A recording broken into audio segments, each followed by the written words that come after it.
sa cobra. Uy, natuklaw. Tuklaw sa mukha yung pusa.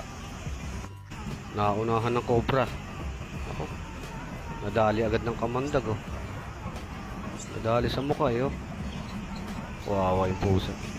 Ano? Hindi siya mapakali yung bibig niya, oh. Sus, ayun na. Apektado na pati katawan. Sa mukha kasi nakagat, eh. Malapit sa utak. Gandang pusa pa naman. Yung cobra, relax lang, oh. Parang walang nangyari. Bumubulaan yung bibig ng pusa, eh. Yun, oh. Nakikita niyo mga lods, oh. Wow, ang pusa to. Hindi natatagal yan. At hindi talaga kamandag ng cobra. Bumubulaan yung bibig, oh.